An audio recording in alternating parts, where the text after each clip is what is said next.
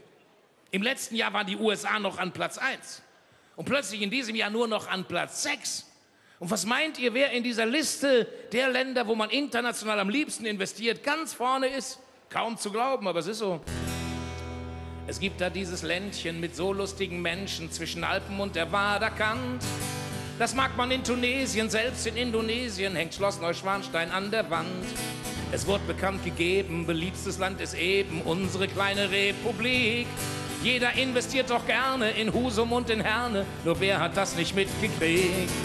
Wir Deutschen sind die Eins im Autobau und wir Deutschen stellen die Autos dann in Stau. Wir Deutschen haben ein freundliches Gesicht und wir Deutschen können die Rettungsgasse nicht. Wir Deutschen sind charmant zu allen Frauen und wir Deutschen können keinen Flugplatz bauen. Wir Deutschen, wir sind intellektuell und wir gucken Dschungelcamp auf RTL. Wir Deutschen haben auf Schrebergarten Lust und wir Deutschen essen Printen im August. Wir Deutschen, wir drängeln immer dreister und wir Deutschen werden Fußball-Weltmeister.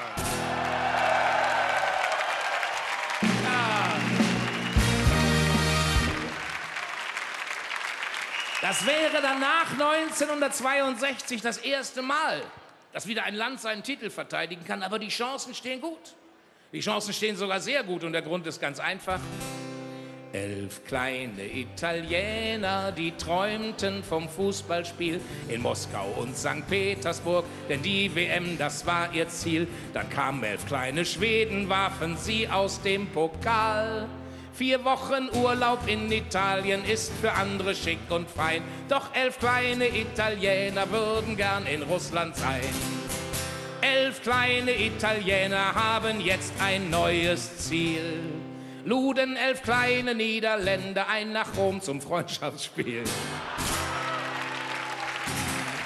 Ja.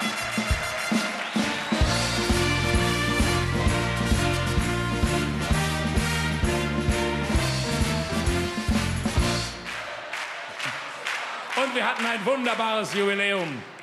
Das iPhone ist 10 Jahre alt geworden, hätten Sie das gedacht? Wir haben das Ding erst 10 Jahre. Und unsere Kids sind schon nicht mal mehr in der Lage, ohne Google Maps eine Bushaltestelle zu finden. Der Suchtbeauftragte der Bundesregierung hat bekannt gegeben, dass 20% der deutschen Jugendlichen nicht mehr am öffentlichen Leben teilnehmen, weil sie nur noch zu Hause sitzen, auf ihrem iPhone rumdatteln. 20%! Das ist viel. Die SPD hat nur 19. Ja? 20% der Jugendlichen. Es gibt 13-jährige Jugendliche, die haben in ihrem ganzen Leben noch kein Tageslicht gesehen. Die wachsen auf wie die Wiesenhofhähnchen. Aber liebe Eltern pubertierender Kinder, bitte nehmt euren Kindern das Smartphone nicht weg. Bitte nehmt den Kindern das Smartphone nicht weg. Nehmt die Ladestation und genießt die wachsende Panik in den Augen eurer Kinder. Es ist viel lustiger. Und wenn die so 3-4 Wochen keinen Saft haben, dann erleben die eine Jugend wie wir damals. Also bei mir speziell war es so. Wenn ich zurückdenke an das Jahr, als ich so 13, 14, 15 war, das Telefon, das war lindgrün. Man konnte es nicht, wer weiß wohin ziehen, weil es an einem Kabel hing. Im Internet waren wir nie.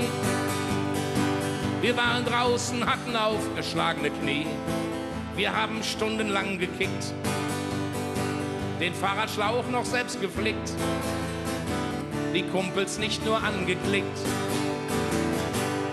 Wir sahen gern Morg vom Org, hatten Pinnwände aus Kork und da hingen Fotos dran, das war unser Instagram. eBay gab es noch nicht, dafür Sperrmüll monatlich. Amazon war analog und hieß Quelle Katalog. Wir waren nicht tätowiert, haben keine Wände voll geschmiert. Und wenn doch, irgendwie stimmte die Orthographie. Jetzt kommt die Herren-Oberbekleidungsstrophe. Da werden sich einige Männer in meinem Alter wiederfinden. Ne neue Jeans sah auch neu aus, oben guckt kein Schlüpfer raus. Meine erkannte man daran, unten hing ein Glöckchen dran. Das war die Original-Jinglers von C&A.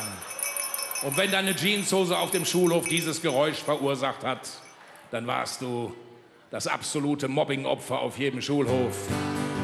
Zum Glück gab es damals das Wörtchen Mobbing-Opfer noch nicht. So Mädels, jetzt kommt die erotische Strophe. Klammer Blues, Flaschen drehen und dann willst du mit mir gehen. Das klingt lustig, aber wahr, wir kamen ohne Parship klar. Wie hieß noch mal dieses pürierte Zeug, das meine Frau mir immer aufs Frühstücksbrötchen stellt? Smoothie hieß Apfelmus, YouTube-Star war kein Beruf. Und bevor mich einer fragt, Pokémon hieß Schnitzeljagd. Und die letzte Strophe singen wir alle zusammen. Ihr kennt den Text. We had joy, we had fun, we had seasons in the sun. But the hills that we climbed were just seasons out of time.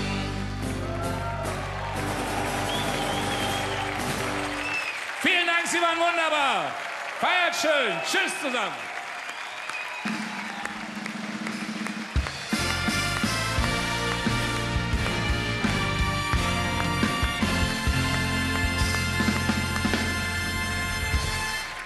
Lieber Bernd, nimm den Orden des Festkomitees entgegen.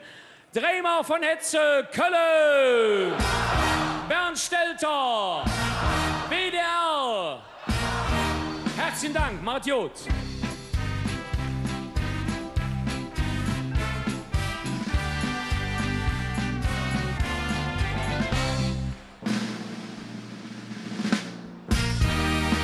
Dann darf ich jetzt ankündigen, Catch Baloo!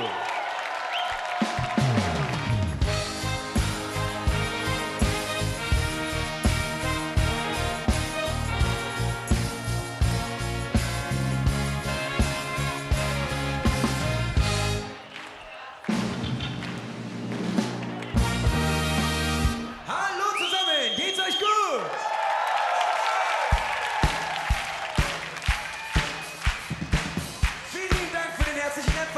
So, wir kommen zu unserer neuen Sessionsnummer und wir alle feiern das Leben. Genauso muss das auch sein, denn keiner von uns weiß, wie viel Zeit wir dafür noch haben. Mir vieren Leben! 2, 1, 2, 3, oh!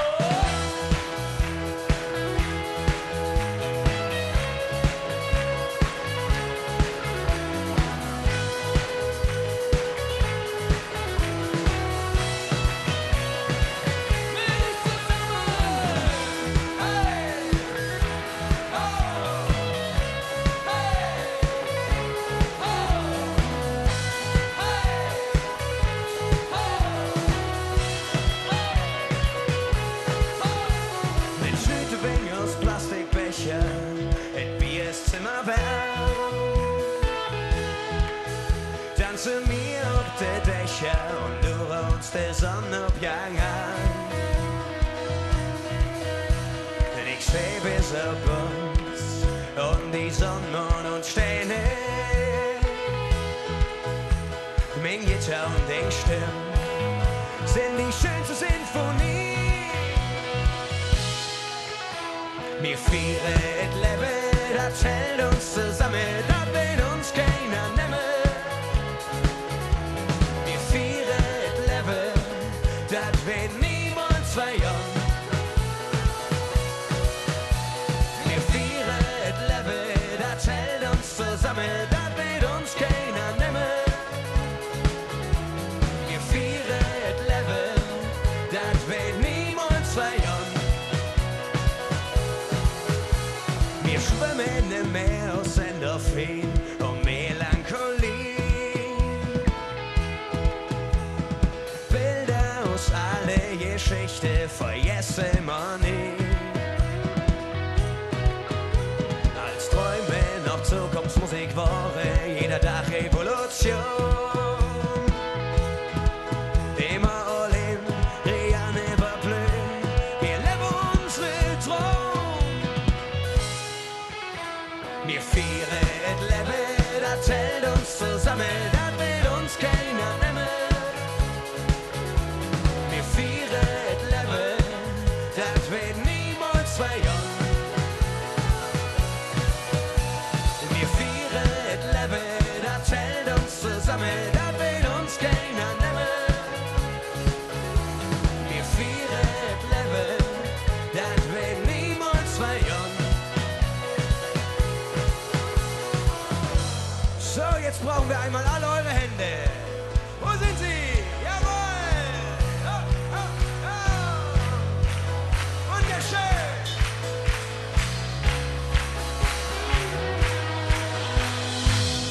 Das hier kann uns keiner nehmen. Das hier kann uns keiner nehmen. Das hier kann uns keiner nehmen. Das hier kann uns keiner nehmen.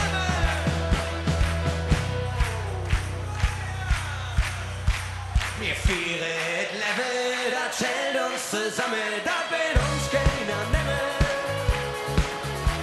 Wir feiern das Leben, das will niemals verjähren. Wir feiern das Leben, das hält uns zusammen, das will uns keiner nehmen. Wir feiern das Leben, das will niemals verjähren.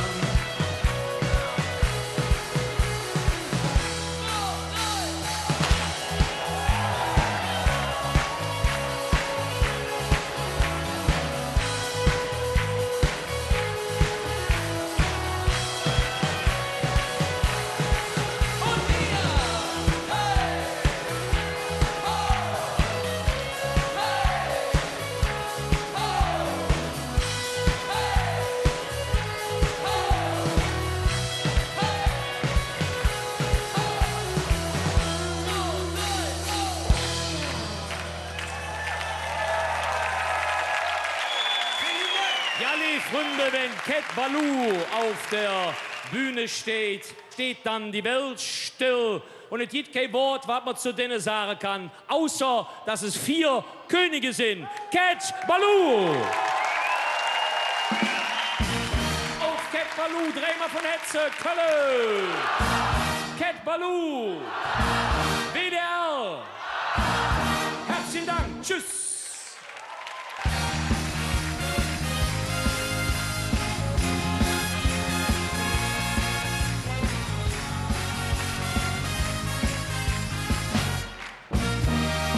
Und wir dürfen jetzt Ihnen präsentieren die Luftflotte.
So, und jetzt können sich mal die ganzen Mädels hier zum Elberatstisch umdrehen. Da bekommt ihr alle noch einen duftenden Gruß. Und der Simon, der nimmt hier eine Bügelorden mit. Dann wollen wir Sie verabschieden, unsere Luftflotte mit Strämer von Hetze, Kölle, Luftflotte, WDR. Herzlichen Dank und Abmarsch.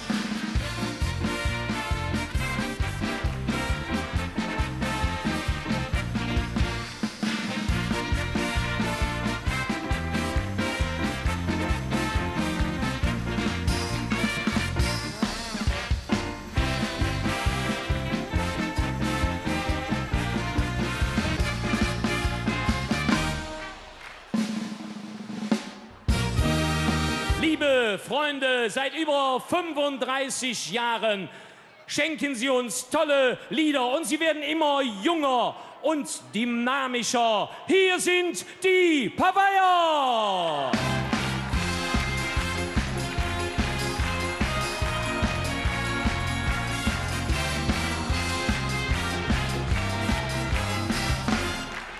So, wir haben gehört, hier hätten sich heute die besten und die heißesten Tänzer der Stadt versammelt. Ist das so? Das wollen wir sehen. Und wir haben genau das richtige Lied dabei. Hier kommt die Liebe auf den ersten Blick. Hey!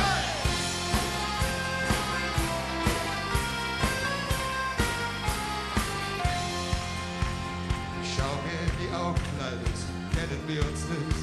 Haben wir uns nicht schon mal gesehen? Erinnerst du dich nicht? Das Schicksal hat es heute wirklich gut mit uns gemeint. Aus Liebe habe ich schon so oft geweint. Denn wir Männer sind nicht gern alleine. Drum sind wir Männer manchmal kleine Schweine. Manchmal. Denk nicht heute schon an morgen, denn das Leben wie ihr könnt. Denn wer weiß denn schon am Morgen, ist die Uhr jetzt anders dick. Tränen lügen, ich wein gar nicht. Ich glaub an die Liebe auf den ersten Blick. Hey!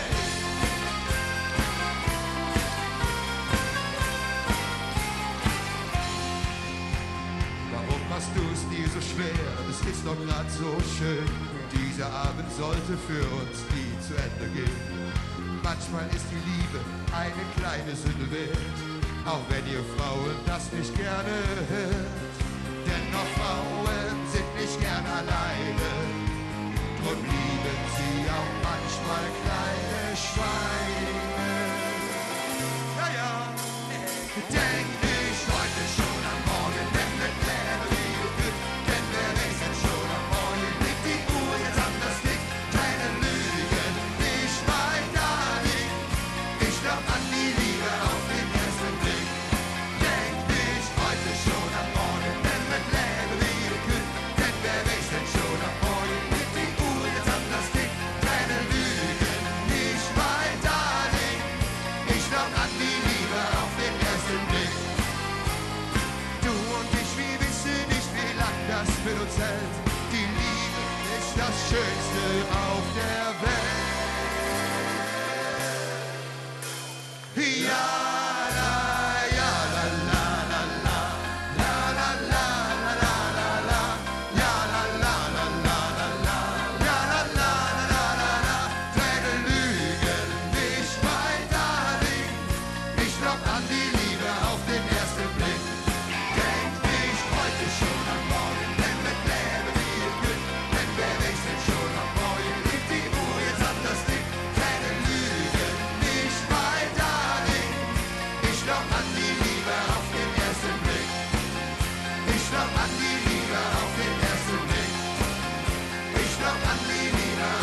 ich habe einen kleinen Wunsch.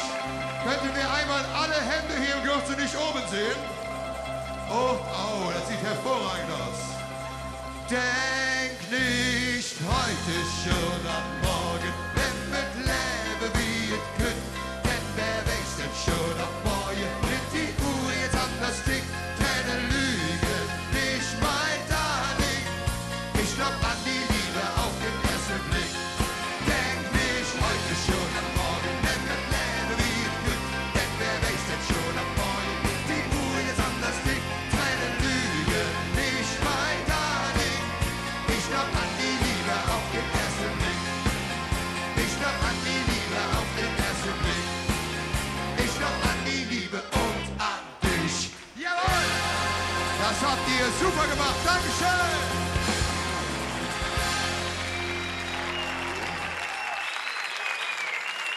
Was für ein fantastischer Auftritt auf die Paveier Drämer von Hetze Köln!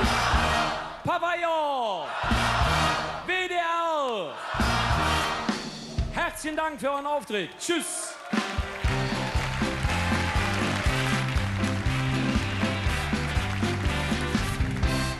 Manchmal hört man das Vorurteil, der Karneval wird nur aus Trinken bestehen. So ein Quatsch. Aber insbesondere ist es natürlich toll, wenn man dann einen Redner in der Bütt hat, der dies durch Übertreibung parodiert. Ich freue mich daher, ob Menge Kollege, der Sitzungspräsident.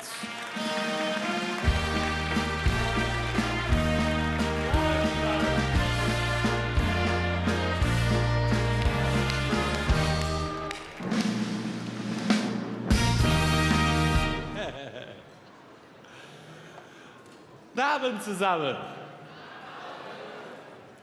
Ja, liebe Närrinnen und Narren, ich sage es so, wie es ist, ich könnte explodieren. Unser Rosenmontagszug fällt aus. Unsere Zugmaschine darf nicht mehr in die Umweltzone rein. Weißt du, da ruft mich vor ein paar Wochen so ein Heini vom Ordnungsamt an, ob unser alter Trecker beim Zug noch mit Diesel fahren würde. Ich sage, nee, der fährt mit destillierter Sojamilch.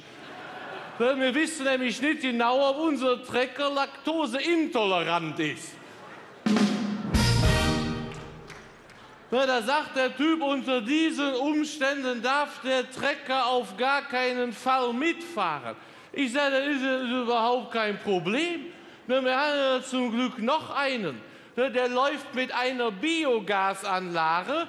Die wird unter der Motorhaube von 2 rechtsdrehenden Kühen angetrieben. Und er wurde letzte Woche in einer feierlichen Zeremonie von Claudia Roth und Cem Özdemir auf den Namen Kakamumu Brumm Brumm getauft.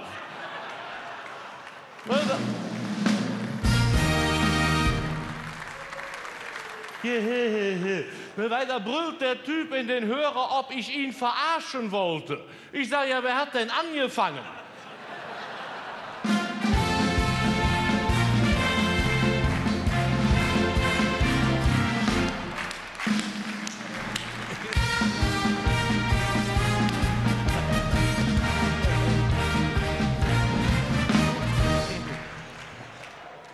Na, das wurde aber auch Zeit. Liebe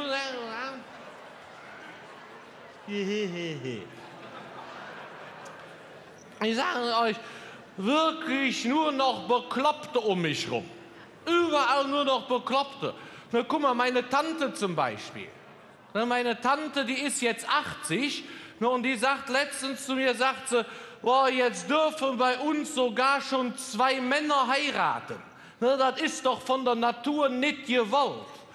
Ich sag ja, dein Herzschritt mache auch nicht.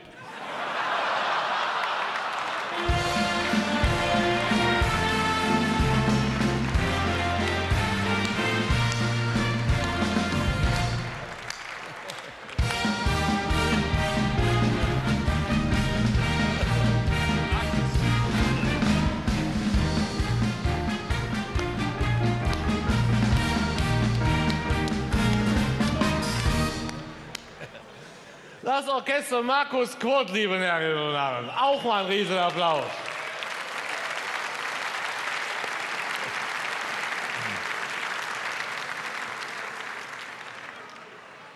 Gibt schlechtere. Liebe Herren und Damen.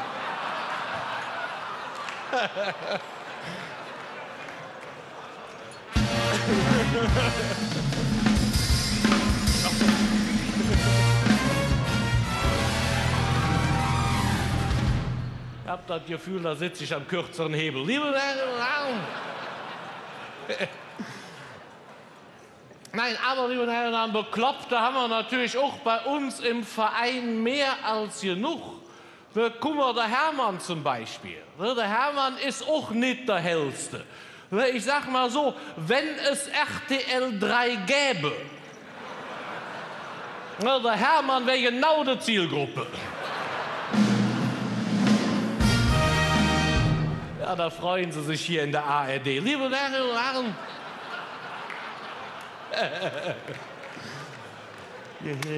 Nein, liebe Herren, nein, der Hermann, wie gesagt, er ist nicht der Hellste. Der glaubt zum Beispiel wirklich, USB wäre das Nachbarland von USA. Das Gehirn wollte ich nicht geschenkt haben. So. Und erschwerend kommt jetzt noch dazu, der Hermann ist auch nicht der Schönste. Ja, bei dem haben sie letztens eingebrochen, nur um die Vorhänge zuzuziehen.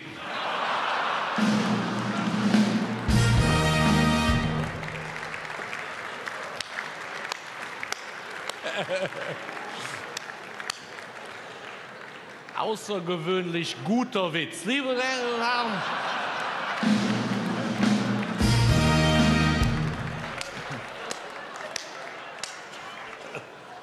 Nein, übrigens, liebe Herren und Herren, wo wir gerade vom Hermann reden, weißt du, wir machen ja alle 2 Jahre machen wir mit dem Verein ja eine schöne Städtereise. Und die finanzieren wir ausschließlich durch den Schnapsverkauf auf unserer Herrensitzung. Letztes Mal waren wir 3 Monate in New York.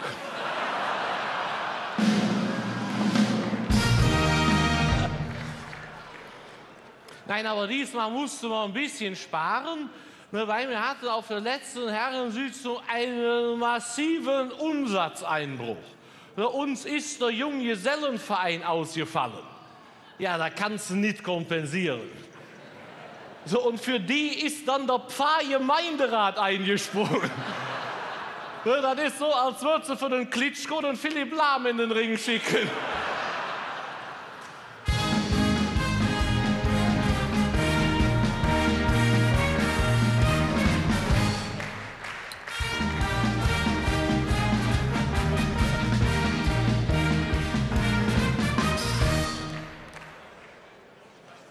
Nee, ich muss ein bisschen aufpassen, ich muss ja noch fahren. Liebe Herren und Damen.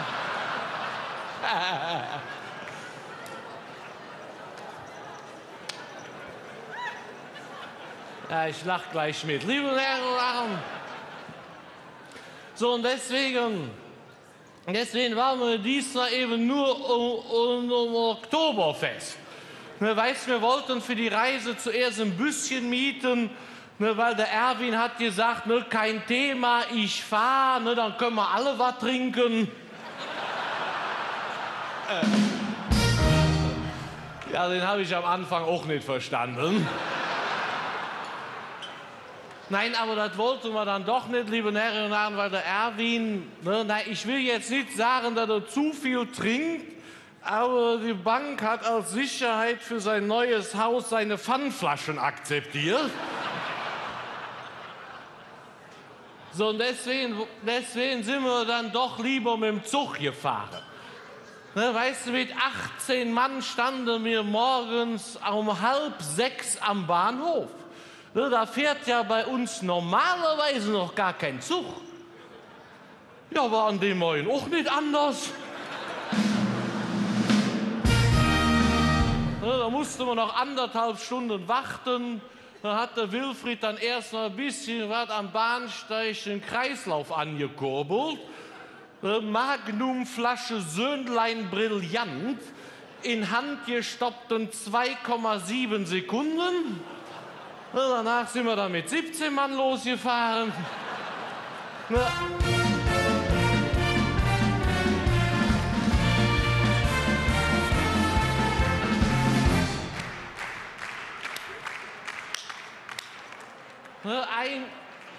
Eingestiegen, alle gut drauf, ne, weißt du, schon leicht angeschickert. So, und da sagt dann der Schaffner zum Karl-Heinz, ne, Entschuldigung, aber Ihr Fahrschein ist von gestern. Da sagt der Karl-Heinz, ja, dein Problem, wenn du zu spät bist. Ne? Ein ganz feiner Humor. Liebe Herren.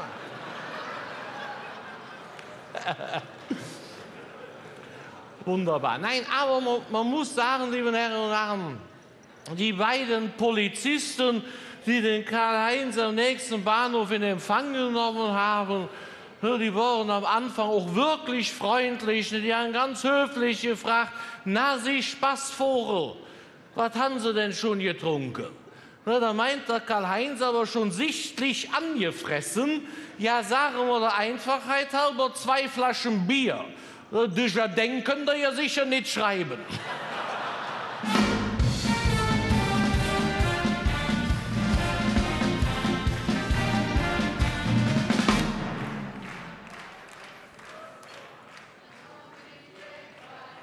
Nein, aber man kann auch mit 16 Mann noch schön verreisen, liebe Herren und Damen. Nein, ich muss jetzt dazu sagen, ich bin kein großer Bahnfahrer. Weißt du, das ist mir einfach zu stressig. Auch am Hauptbahnhof ein Gedrängel, ne, wie im Supermarkt am Heiligabend. Ne, das habe ich ein einziges Mal mitgemacht. Ne, Einkaufen an Heiligabend.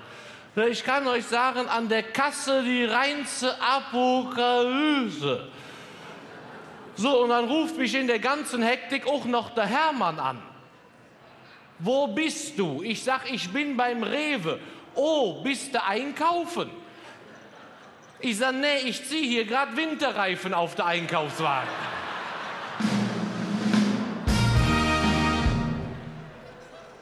Nee, ich sag, was willst du denn? Ja, ob ich ihm noch schnell eine Flasche Eierlikör mitbringen könnte. Ich sage, Hermann, ich sage, hier ist eine Schlange wie vor der Arche Noah. Bis ich mit dem Eierlikör bei dir bin, sind aus der Flasche 15 Küken geschlüpft.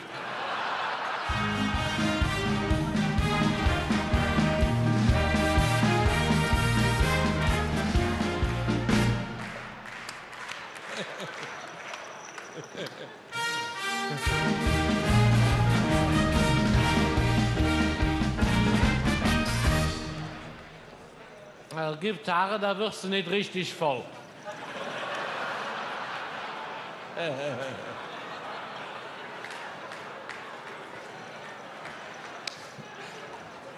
Nein, übrigens, liebe Herren, da muss man an der Stelle sowieso mal sagen, das Einkaufen macht doch heute keinen Spaß mehr.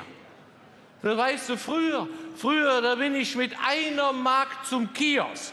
Und ich bin mit 2 Comics, 3 Tüten Chips, 4 Überraschungseiern, einem Eis am Stiel wieder rausgegangen.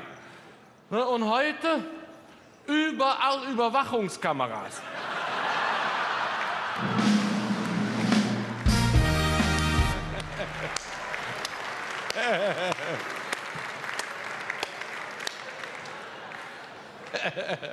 Ja, habe ich einen Witz erzählt. Liebe Herren und Damen. Nein, aber was ich sagen wollte, Oktoberfest. Oktoberfest, das ist schon toll. Weißt du, die ganzen Fahrgeschäfte und so.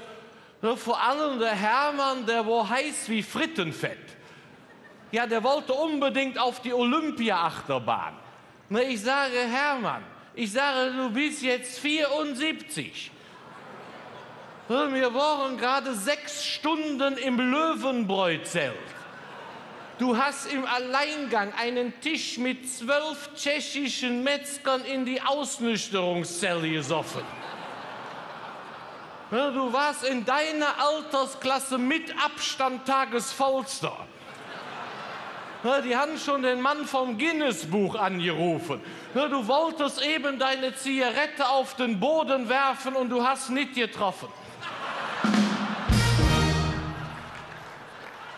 Ich sage, wir haben die Brauerei an den Rand einer Niederlage gebracht. Die haben schon angefangen, vor dem Zelt neuen Hopfen anzubauen.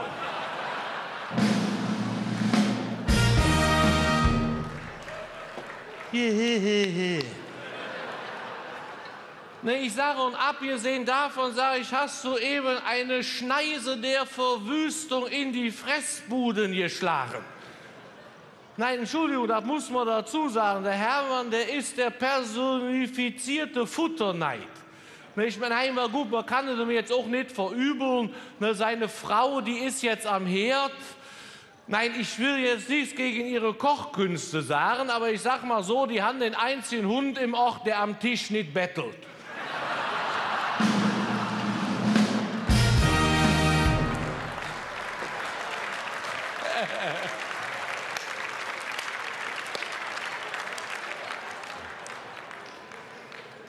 Nein, also, wie gesagt, ich sage zum Hermann, ich sage, du hast eben eine Schneise der Verwüstung durch die Fressbuden geschlagen. Du hast ja einen Backfisch mit Doppelremoulade, 15 Nürnberger, 1,5 Makrelen, eine Schweinshaxe mit Sonderknödel, 2 Tüten gebrannte Mandeln und eine Jumbo-Zuckerwatte mit Zigeunersoße reingepfiffen. Ich sag, glaubst du wirklich, ein 5-fach-Looping wäre jetzt das Richtige für dein... Nein, aber der Hermann, der war ja wie im Tunnel. Keine 2 Minuten später saß er in dem Ding drin und hätte die ganze Zeit gerufen, guckt mich an, ihr Luftpumpen. Hier sitzt der König vom Oktoberfest. Ja, was soll ich sagen, am Anfang war noch alles gut. Aber beim 3. Looping, gerade also genau um Scheitelpunkt Kopf über nach unten hing, da sind wir den König vom Oktoberfest, aber alle Dämme gebrochen. So was habe ich schon nicht gesehen. Die haben sie danach im Sanitätszelt 2 Stunden in Hochdruck rein hier abgekerchert.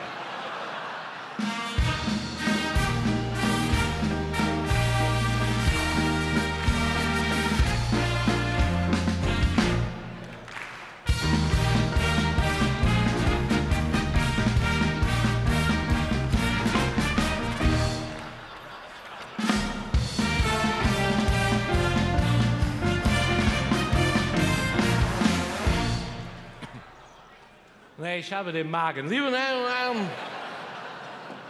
Herren.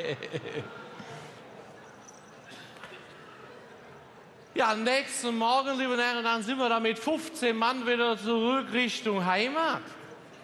Der Mirko hat wieder seine berühmten Frikadellchen gemacht.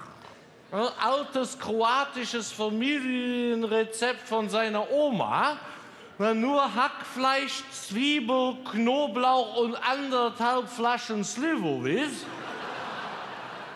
Ich kann nur nicht sagen, als der die Tupperdose aufgemacht hat, da sind vorn beim Lokführer noch die Scheiben beschlagen.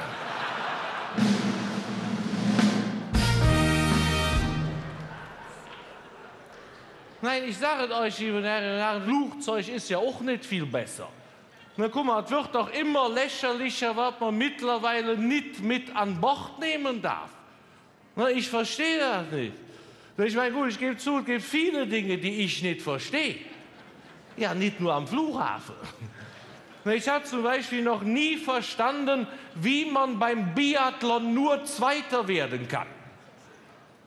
Ja, man hat doch ein Gewehr.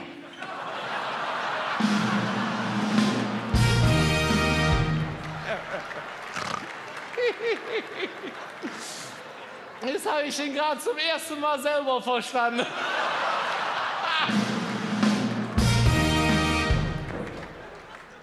Nein, aber am beklopptesten sind sie, wie gesagt, am Flughafen. Sogar Pinzetten sind mittlerweile verboten. Pinzetten.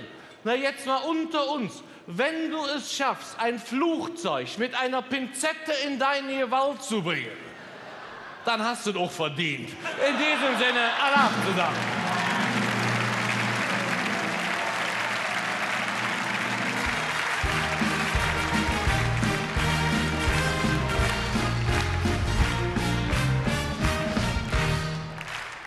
Ja, liebe Freunde, es ist richtig, dass Sie aufgestanden sind für diese fantastische Rede, eine Typenrede. Und hinter der Type des Sitzungspräsidenten verbirgt sich Volker Weininger. Und er hat gezeigt mit seiner unnachahmlichen Mimik, dass man auch mit Alkohol lustig sein kann. Volker Weininger!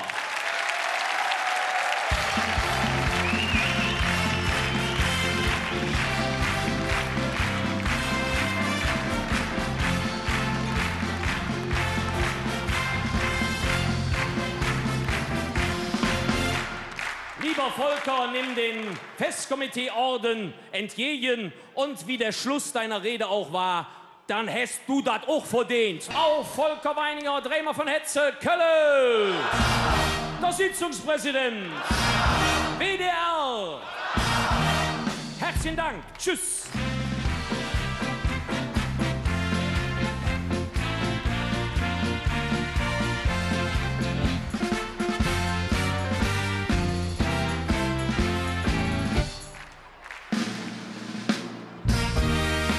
Man soll es gar nicht glauben, aber die Gruppe, die ich jetzt ansagen darf, wurde erst vor 7 Jahren gegründet. Und es ist eine Band mit K. Kasala!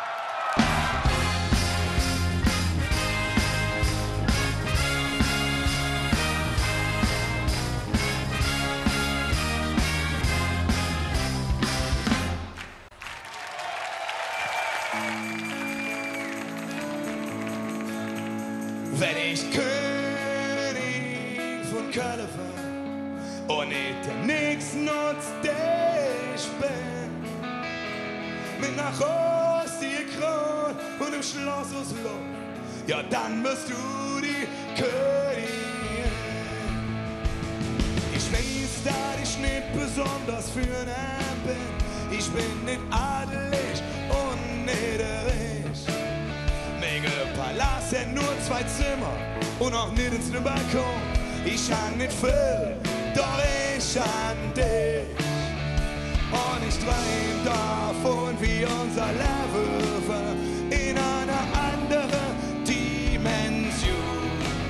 Dann würde all vielleicht ganz klein bisschen leichter, ja. Und jeder Prinz war unsere Sohn. Wenn ich König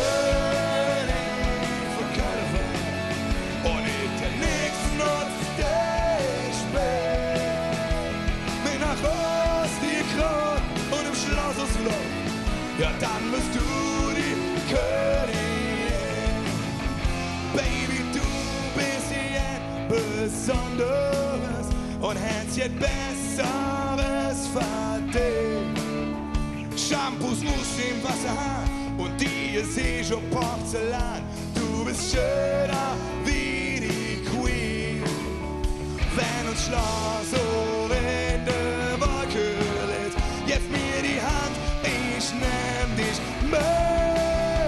Wenn ich König von Köln war und ich dir nix nutzt, der ich bin, mir nach Osten gekrönt und im Schloss aus Lob, ja dann bist du die Königin. Wenn ich König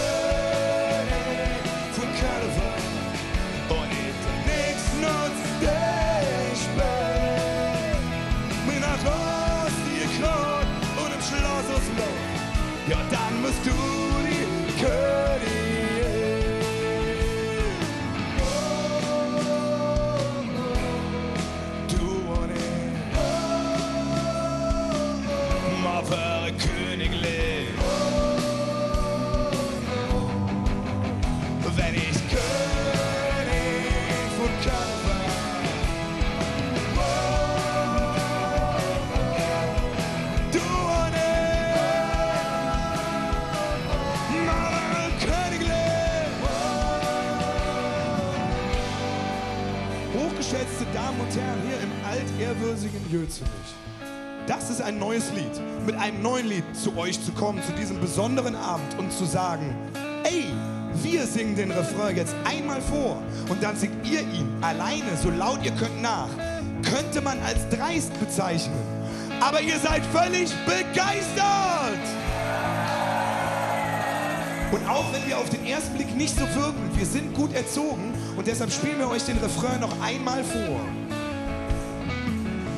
Wenn ich König von Köln war und nicht der nix nutzt, der ich bin, mit nach Osten gekraut und im Schloss aus Luft, ja dann bist du die Königin. Wenn ich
das klang sehr zauberhaft.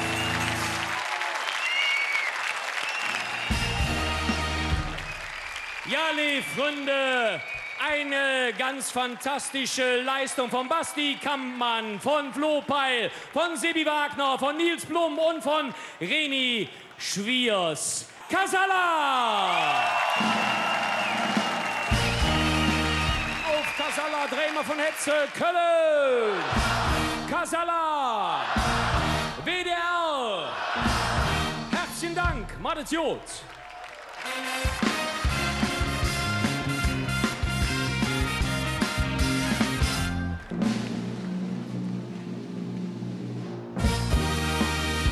Jetzt haben wir die Hüppemützcherin mit euch.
Dreht euch mal bitte alle um, die Damen. Ihr bekommt natürlich alle einen Blumenstrauß überreicht.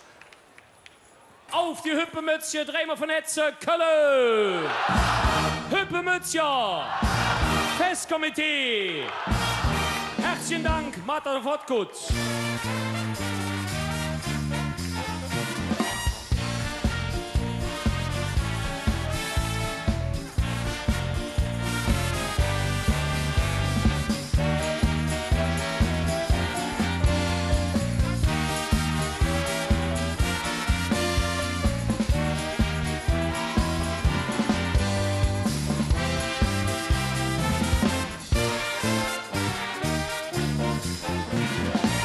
Ja, jetzt ist wieder Musik angesagt. Hier sind die Domstürmer.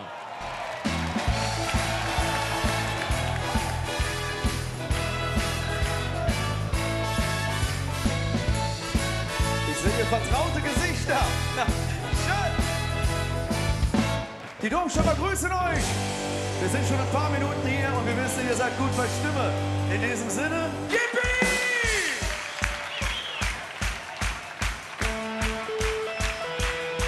Dieses Leben ist doch viel zu kurz, um mich einfach auszubrechen.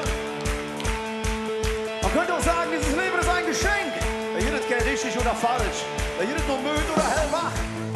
Und ich habe so das Gefühl, dass die Hütte hier hellwach ist, oder? Hey! Ist doch klar, wir sind gekommen, um zu feiern.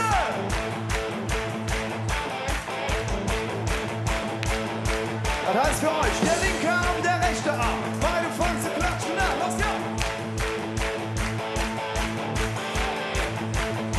Wir sind gekommen, um zu feiern.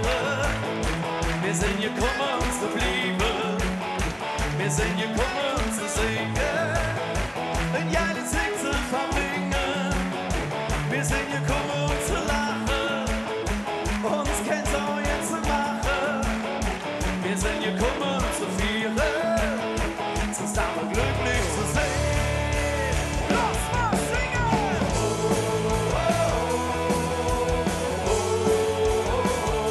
Und ihr!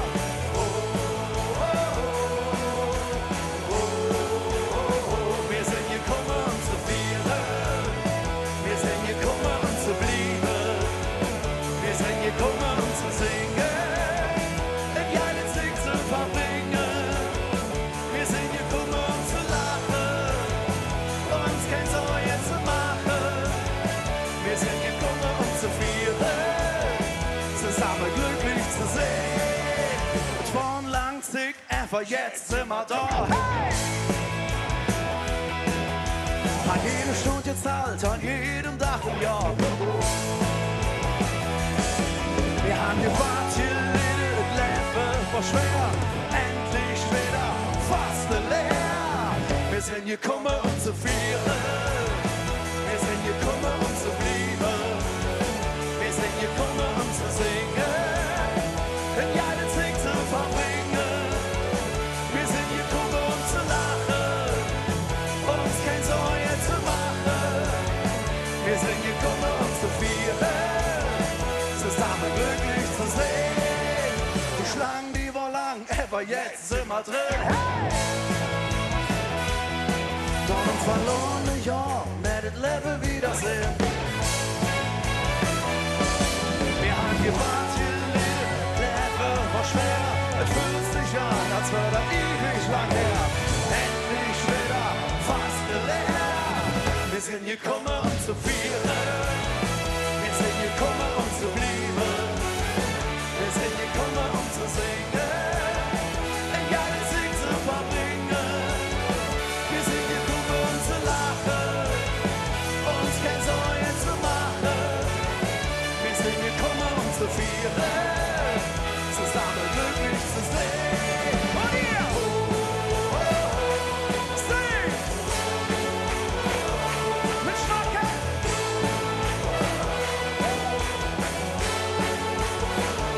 Mach so! Der da und der da machen das auch.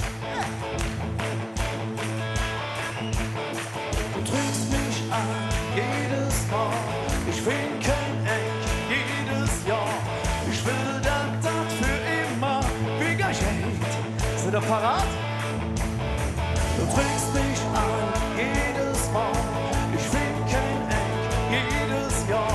Ich will, dass das für immer wieder geht. Wir sind gekommen, um zu feiern. Wir sind gekommen, um zu bleiben. Wir sind gekommen, um zu singen. Das ganze Zeit zu verbringen. Wir sind gekommen, um zu lachen. Uns kein Sorgen zu machen. Wir sind gekommen, um zu feiern. Zusammen glücklich zu sein. Hey! Oh, oh, lass mal singen! Wir sind gekommen, um zu feiern. Oh, oh, oh. Wir sind gekommen, um zu feiern. Hey!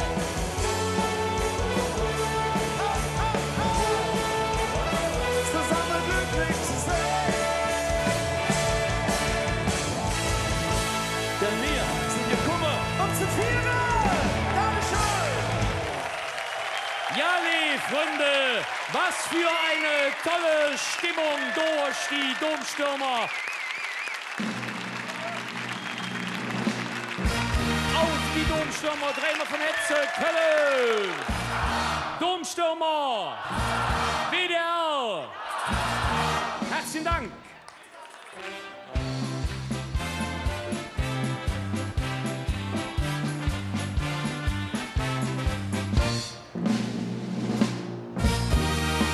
Ein Redner hat die Aufgabe, den Spiegel vorzuhalten. Spieglein, Spieglein an der Wand. Jetzt kommt er aus dem Märchenwald. Hier ist ein Rumpelstilzchen.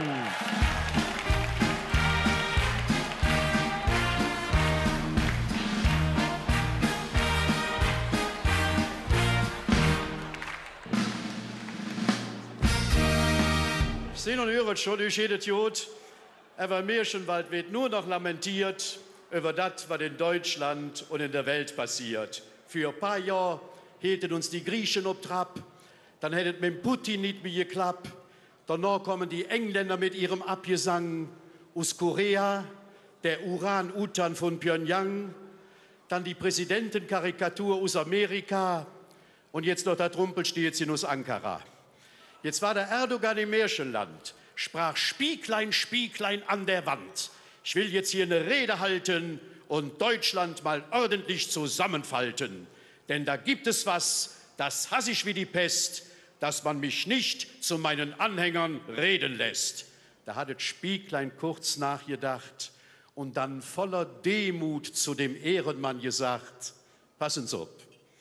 Du leidenschaftlicher Verfechter von Meinungsfreiheit, du fehlgeleitete osmanische Selbstherrlichkeit, du anatolisch-fanatisches Pulverfass, die Hanse doch eine Hau mit der Pann verpasst, aber jemand zu den Holländern, die sind richtig nett, bei denen hast du noch eine Stehen im Brett, von denen Christe, weil du ja immer so gekränk, ein Freikart für ein große Karawanmesse schenk, damit gehst du dann an die Wohnwarenständ von Hümer, Hobby, Knaus und Fendt.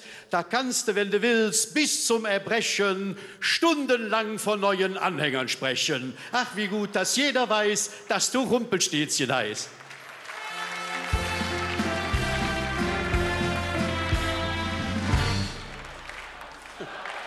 Aber nicht nur das hat letztes Jahr interessiert, sondern auch, was rund um den Fußball passiert. Willkommen im Reich der Transferperversionen von Barcelona nach Paris, 222 Millionen. Für das Jahresgehalt von einem Herrn Neymar arbeitet Krankenschwester in Köln 800 Jahre. Wir haben jetzt im Märchenwald ein Komitee zur Entwicklung einer neuen Transferidee. Wir sagen den Scheichs aus Abu Dhabi und Katar, mag ich im Fußball ein bisschen rar, dort ihr Milliarden sinnvoll investiere und statt Fußballer lieber Politiker transferiere. Es wird auch bestimmt keine Flop, wenn aus Nordkorea der laufende Kubikmeter mit dem Kistekopf zusammen mit der Abrissbirne aus dem Weißen Haus, genannt die blonde Pürk mit der Twitter-Faust, auf der Wunschliste von so einem Scheich ganz offen steht und im Doppelpack verhökert auf Reisen geht. Für 1,5 Milliarden wird dann ein Raketje zünd, womit man die 2 auf der Mond schießen könnt. Jeder kriegt für den Trip noch ein Päckchen Uran, dass der eine dem anderen in den Fuß stecken kann. Und der bei sich die größte Strahlung verspürt, würde von uns zum Arsch des Jahres gekürt. Ach, wie gut, dass jeder weiß, dass hier Rumpelstilzchen heißt.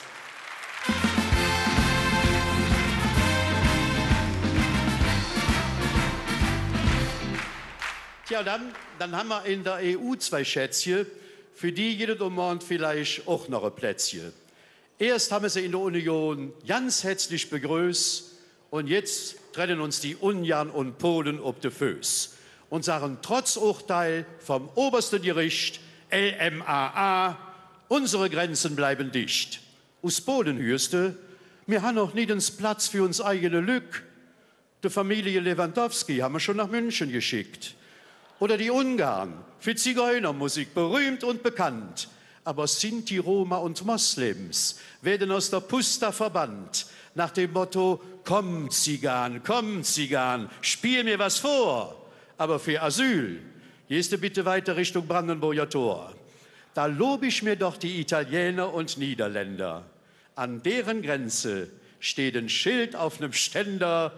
Willkommen ist hier jeder Mann, der uns das Fußballspielen beibringen kann.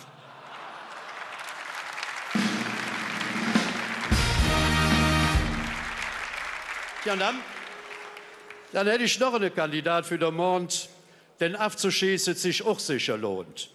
Es gibt ja eine Partei, die hätte es geschafft und wurde in Deutschland drittstärkste Kraft. Die haben ja bei sich so eine Widerling, dem jetzt vom Gehens verloren ging. Alexander Gauland, der von rechts außen aus der Hüfte schießt und seine Politgülle kübelweise über uns ausgießt. So à la Brüder und Schwestern, wartet nicht bis morgen, heute noch die Vizeschlampe von der SPD entsorgen. Danach werden wir in den folgenden Tagen Frau Merkel und diese Weicheier jagen und holen uns dann Stück für Stück unser Volk und unser Land zurück. Klar, ne? Der tat sich ja schon vor Jahren outen und ließ über Jerome Boateng verlauten, wer will denn diesen fremdländischen Knaben schon neben sich zum Nachbarn haben? Ich sag, hab Dank für diese flammende Rede. Aber so brung wie du bist, kann der Boateng ja nicht mehr wede. Und bei 10 Jeroms links und rechts von mir fühle ich mich 1000-mal wohler als neben dir. Ach, wie gut, dass jeder weiß, dass du Rumpelstilzchen heißt.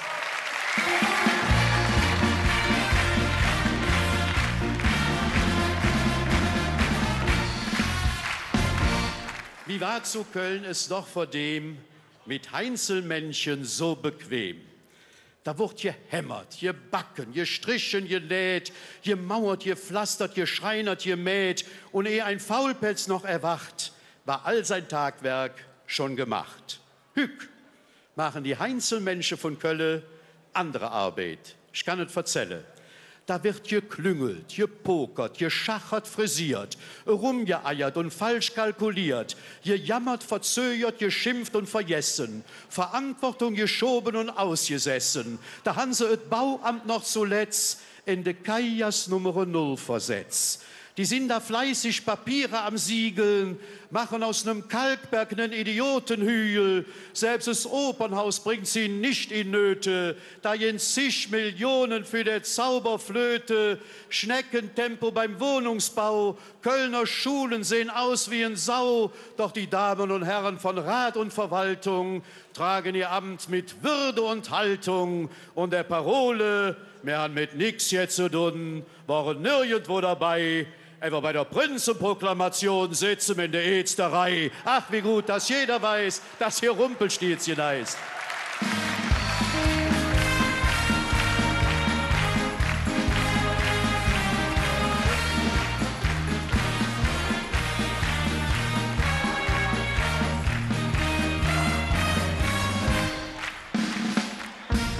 In diesem Sinne mache ich jetzt Schluss. Noch eine herrliche Sitzung und Herr Jodlos. Ihr wart ein fantastisches Publikum und ich freue mich, wenn ich irgendwann wiederkomme. Eine schöne Rosenmontag noch. Macht es gut. Ja, liebe Freunde Was haben wir doch eine Vielfalt an Rednern im Kölschen Fasteleer. Fritz Schops Rumpelstilzchen.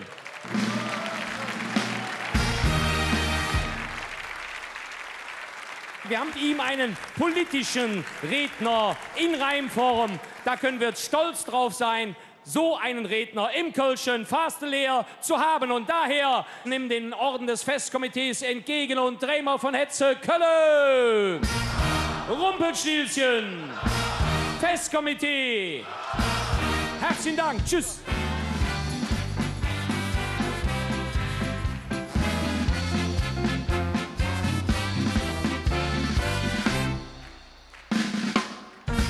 Ja, meine sehr verehrten Damen und Herren, die Schiebermütze und die Hosenträger sind das Markenzeichen der Gruppe, die ich nunmehr ankündigen kann. Es sind die Klüngelköp.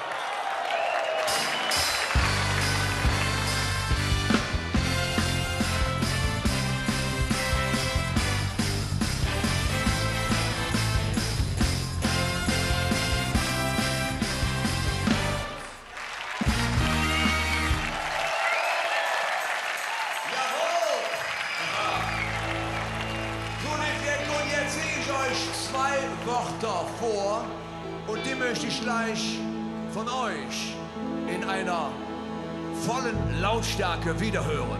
Ich denke, das funktioniert super. Pass auf jetzt. Bella ciao, bella ciao, bella ciao, ciao, ciao. Ah, das wird schön. An dem Morgen die Jecke rufe, bella ciao.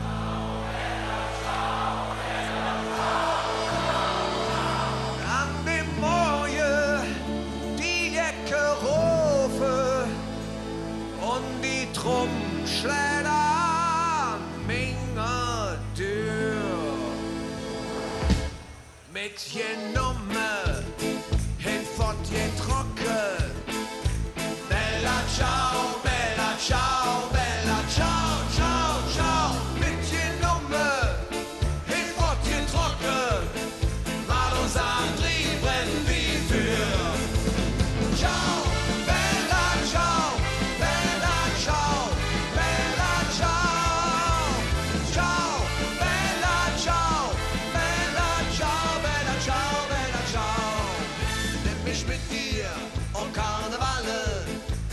Ciao, bella ciao, bella ciao, ciao, ciao, nimm mich mit dir, oh Karnevalle, ablang verloren ist mein Ziel.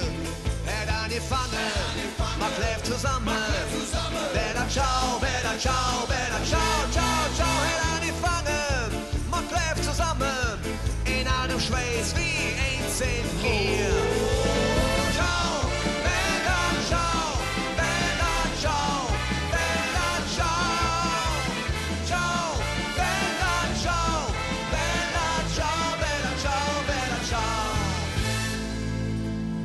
Revolution und Anarchie und alle. Bella ciao, bella ciao, bella ciao, ciao, ciao. Revolution, und Anarchie. Wir stellen alles auf der Kopf. Wir sind frei, war der Gefühl. Bella ciao, bella ciao, bella ciao, ciao, ciao. Wir sind frei, war der Gefühl.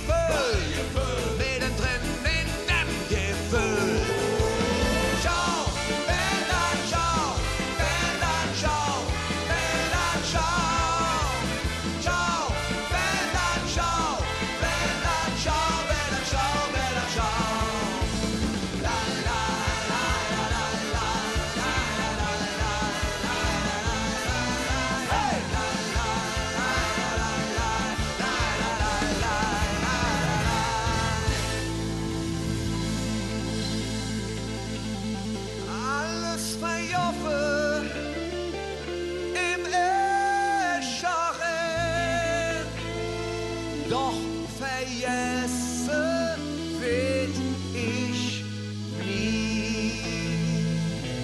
Und jetzt alle Arme hoch. La la la la la.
Ja, liebe Freunde, was für ein fantastischer Vortrag. Nicht nur, dass die junge Jod us sind, nee, sie machen auch ganz hervorragende Musik. Deswegen einfach nur dreimal von Hetze, Köln, Klüngelköp, Festkomitee. Herzlichen Dank, Madet Jod. Tschüss.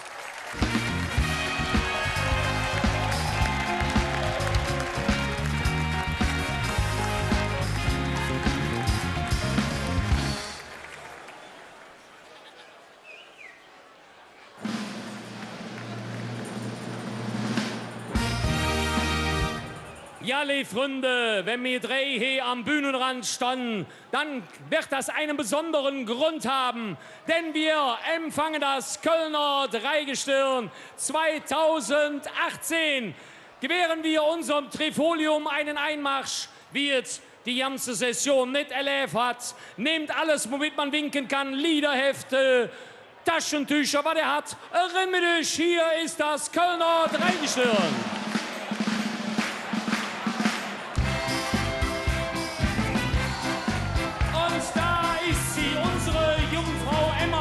Von Hetze, Köln! Köln! Köln!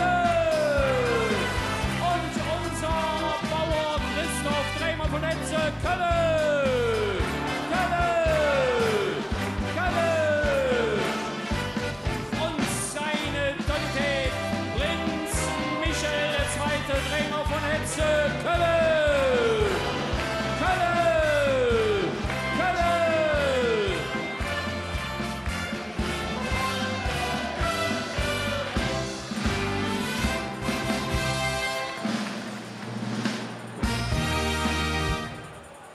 Ja, liebe Freunde, hier steht das Kölner Dreigestirn 2018. Ich darf Ihnen vorstellen, in der Mitte seine Totalität, Prinz Michael II., Michael Gerhold. Ein einzig Mal, ein Sprung von uns im Karneval, dann wird es noch Prinzesschen mein, das wär so schön, um wahr zu sein, das wär so wunderschön, das wär so wunderschön, das wär so schön, um wahr zu sein.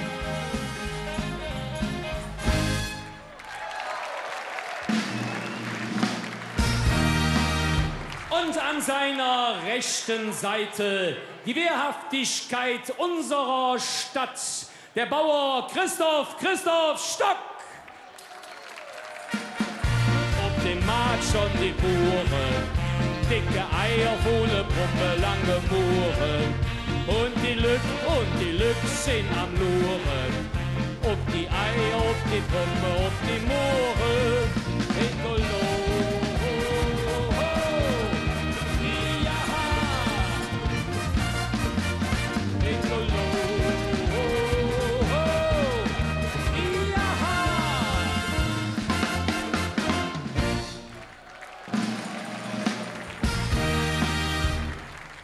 Ja, und das Schönste verwahrt man sich natürlich für den Schluss auf.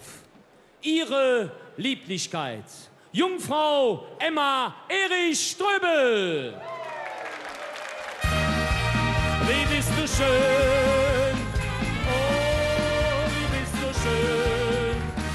So was hat man lange nicht gesehen, so schön, so schön. Oh, wie bist du schön, oh, wie bist du schön. So was hat man lange nicht gesehen, so schön, so schön, so schön.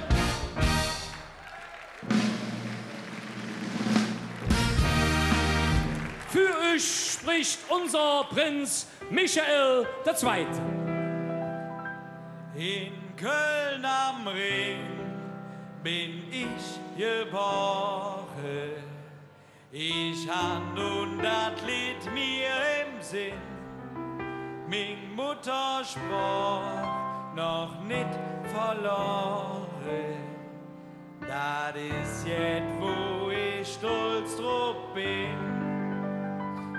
wenn ich so an min Heimat denke und sing dort so für mich stand.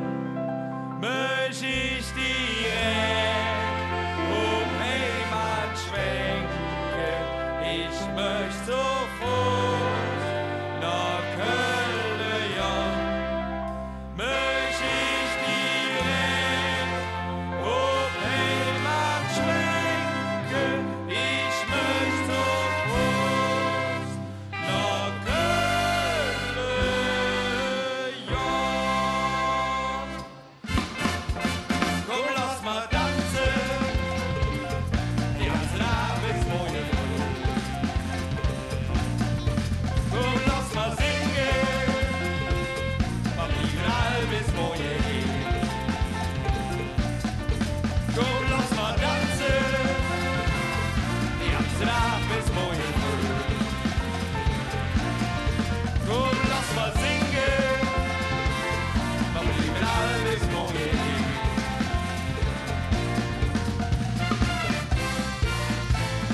1900 Jahre steht uns Köln am Ring. 1900 Jahre sind wir jetzt hier am Ring.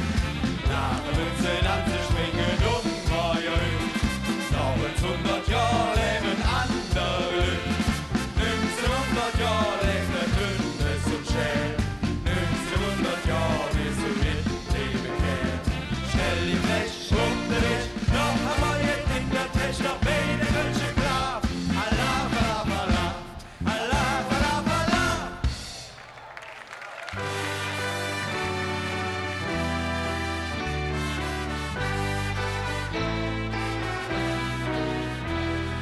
Ja, die Stadt und Jau ist der Strom.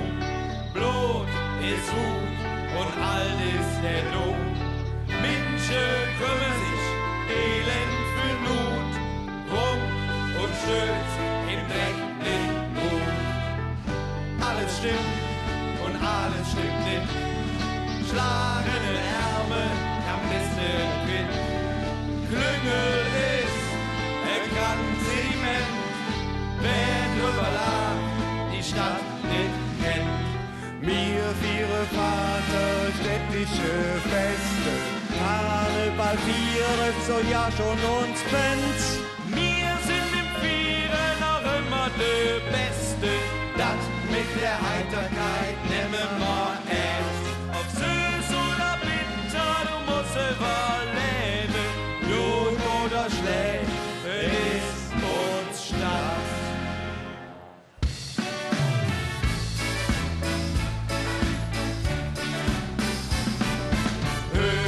Dann zieht aus der Rhein, Kölsche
schön im Jötzenich, ganz herzlich, ja, wird sich in Köln endlich gehört mit Fastelavond zusammen.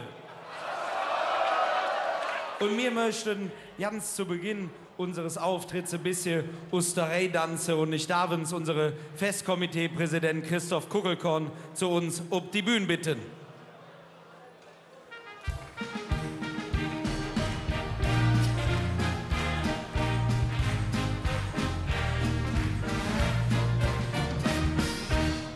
Ja, und zu Beginn der Session habe ich hier auf der Bühne bei der Proklamation gesagt, dass wir drei uns sicher sind, dass Christoph als neue Festkomitee-Präsident schaffen wird, der schmale Weg zwischen gelebter Tradition und modernem Fastelavond zu gehen. Und heute sind wir ein paar Wochen weg und wir sind uns noch sicherer, dass er das schafft. Herzlichen Dank, Christoph Kugelkorn.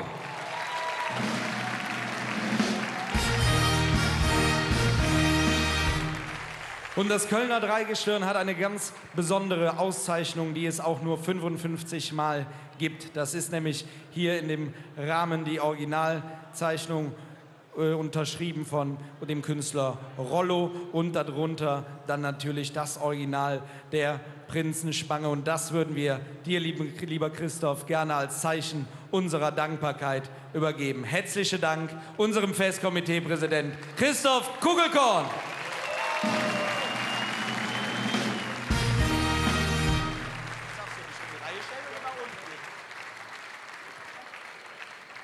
Ja, und wir drei haben eine Wahnsinnssession hinter uns. Wir haben wirklich jeden Tag wunderbare Momente erleben dürfen. Völlig egal, ob im kleinen oder im ganz großen Rahmen oder auch hier im Kölner Jötzenich. Und wir sind wirklich immer noch absolut stolz, ausrufen zu dürfen. Wir sind euer Kölner Dreigestirn 2018.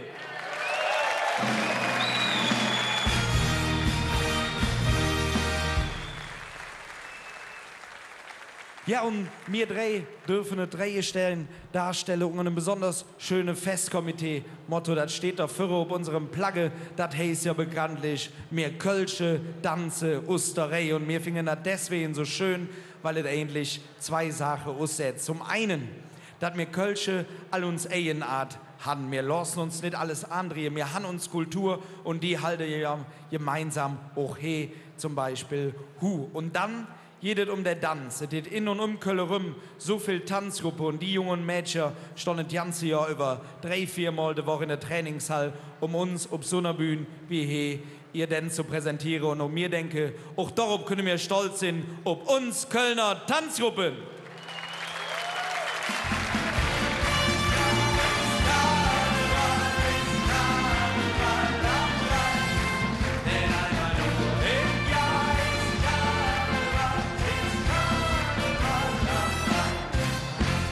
Ja, und auf der anderen Seite von dem Plagge steht so ein bisschen unser persönliches Motto. Denn wir drei sind ja junge Usnippes, von der Nippeser Bürgerwehr und tragen unser Fädel im Hetze und haben jetzt all die Woche und werden das jetzt die letzte Tag und auch dann, ja, alles dafür, Jeven, einfach nur dafür, dass 1 Million Jäcke die Sorge, die man so links und rechts jeden Tag hätte, daheim lassen können. 3 junge Usnippes für 1 Million. Wir drei wünschen euch all jetzt hier noch eine wunderbare Sitzung beim Festkomitee oder halt eben drusse am Fernseher und hoffen, dass wir alle gemeinsam friedlich das schönste Fest der Welt, nämlich unsere Kölsche Fastelavond feiern. Darauf rufen wir uns dreimal von Netze, Köln! Festkomitee! Köln! Ja, liebe Freunde, das war das Dreigestirn 2018. Und nicht nur, dass Sie viele, viele Sitzungen besucht haben, sondern man muss es immer wieder erwähnen, ein solches Dreigestirn, nicht nur dieses, sondern alle verfolgen natürlich auch soziale Zwecke, besuchen Krankenhäuser, Altenheime und so weiter. Und was Sie besonders gut umgesetzt haben, meine ich, nämlich unser Motto, mehr Kölsche, Danze, Osterei, die 3 Präsentationslieder, wunderbar tänzerisch umgesetzt. Und ich glaube, auch in Erinnerung wird bleiben, wenn Sie wie Sie das Lied gesungen haben von Trude Herr, die Stadt, wenn die 3 so zusammenstehen, die Jungfrau und der Bauer, den Michael über die Schulter lure. Das ist schon ein ganz tolles Bild. Das kann man ins malen und in Wallraf-Richards-Museum hängen. Ne?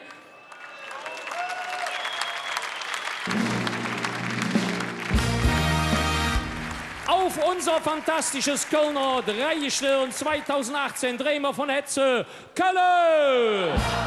Dreigestirn! Festkomitee!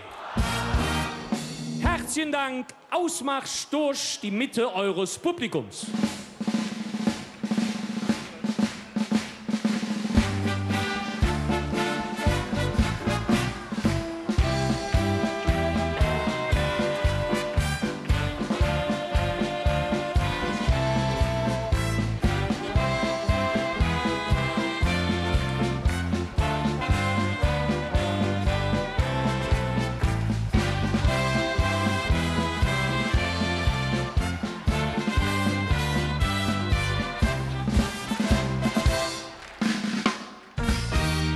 Freunde, meine sehr verehrten Damen und Herren, seit über 25 Jahren machen Sie Rockmusik.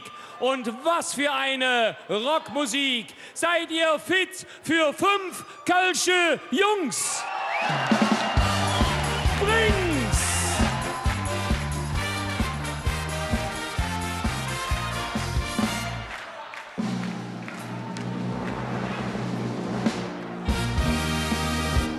Mingle, Fastelavenzecke, wir grüßen euch zur späten Stunde. Wie sieht es aus? Habt ihr alle noch Mumm in den Knochen?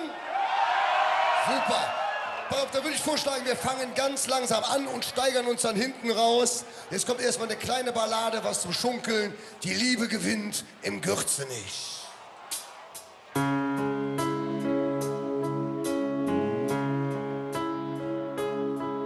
mach den Fernseher aus und rutsch was näher zu mir. Der ganze Wahnsinn bleibt heut vor unserer Tür. Auch wenn es hoffnungslos scheint und die ganze Welt weint. Du hältst zu mir und wir beten dafür, dass ein Wunder passiert und wir endlich kapieren, dass wir alle gleich sind und nur die Liebe gewinnt. Wir werden frei sein, wenn wir uns lieben. Es wird vorbei sein mit all den Kriegen. Wir sind Brüder, wir sind Schwestern, ganz egal wo wir sind. Glaub mir, die Liebe gewinnt.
und wir endlich kapieren, dass wir alle gleich sind und nur die Liebe gewinnt.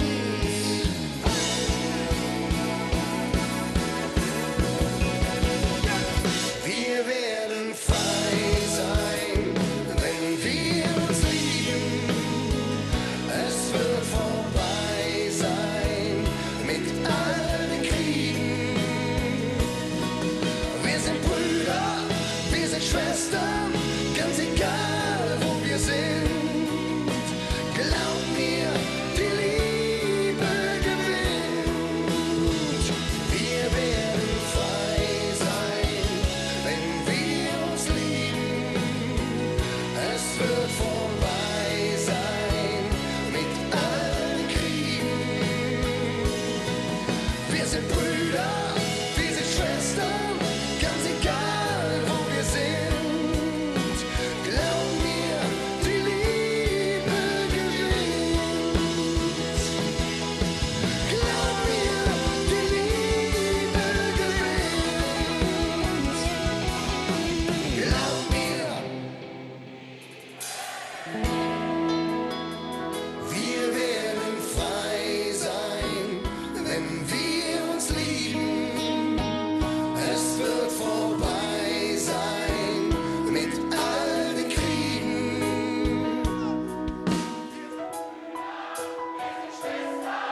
Ganz egal wo wir sind, glaub mir, die Liebe gewinnt. Wir werden frei sein, wenn wir uns lieben. Es wird vorbei sein mit allen Kriegen.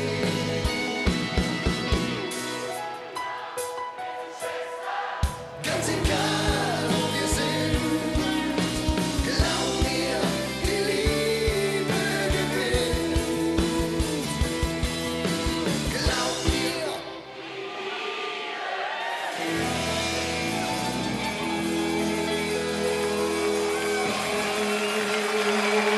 Liebe Freunde, wir wollen uns bedanken. Einmal bei Ihnen hier in Jötzenich für die tolle Stimmung, aber auch daheim an der Flimmerkiste am Fernseher, dass Sie eingeschaltet waren bei der Fernsehsitzung Karneval in Köln des Festkomitee Kölner Karneval in Zusammenarbeit mit dem Westdeutschen Rundfunk. Wir beide und auch alle hier sagen jetzt auf Wiedersehen, aber jetzt wird weiter gefeiert mit Brings!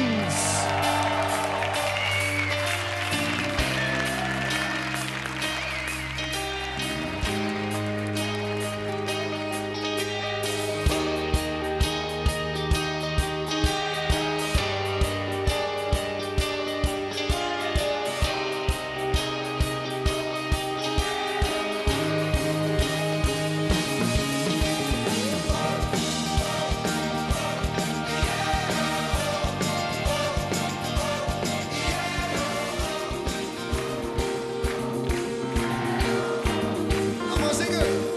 Denn ich bin nur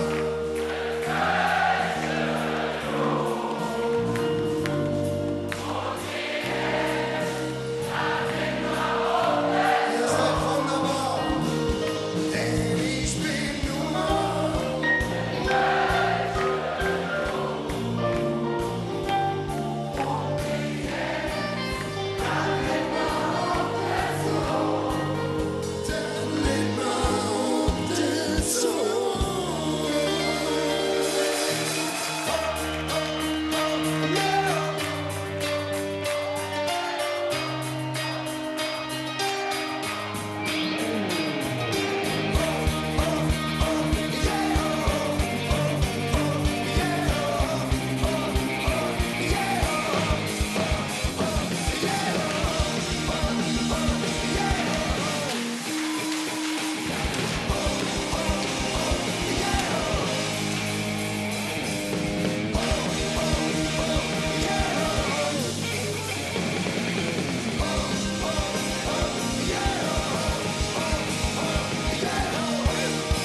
Dankeschön.